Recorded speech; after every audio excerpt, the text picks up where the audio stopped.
ನಾವು ಹೇಳಿದ್ದು ಒಂದೇ ಪಾಯಿಂಟ್. ನಮ್ಮಲ್ಲಿ ನ್ಯಾಷನಲ್ ಪಾರ್ಕ್ ಇದೆ, ಟೈಗರ್ ಪ್ರೊಜೆಕ್ಟ್ ಇದೆ.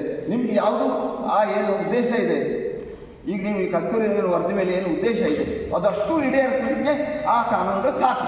ಹಾಗಾಗಿ ನಮ್ಗೆ ಹೊಸ ಕಾನೂನುಗಳು ಮತ್ತೆ ನಮ್ಗೆ ಬೇಡ ಕಾನೂನು ಬೇಡ. ಒಂದೇ ಪಾಯಿಂಟ್.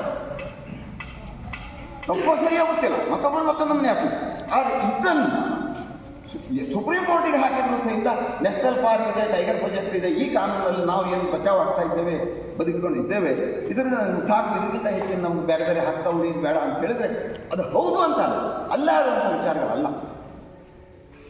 ಹಾಗಾಗಿ ನಾನೇನು ಹೇಳ್ತೇನೆ, ಒಂದು ಕಡೆಯಿಂದ ರಾಜಕಾರಣ ನಾವು ಮಾಡಲೇಬೇಕು, ಹೋಗಿ ನಿಯೋಗ ತಗೊಳ್ಳೋದಲ್ಲಿ ಹೇಳಲೇಬೇಕು.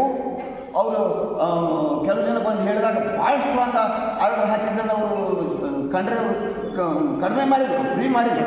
ಹೋಗಿ ಯಾರು ಮಿನಿಸ್ಟ್ರಿಗೆ ಹಿಡ್ಕೊಂಡು ಹೋಗಿ ಅವರು ಒಂದಷ್ಟು ನಿಯೋಗ ಹೋಗಿ ಅವರು ಮಾತಾಡಿದಾಗ ಅವರು ಮೊದಲನೇ ದಿವಸ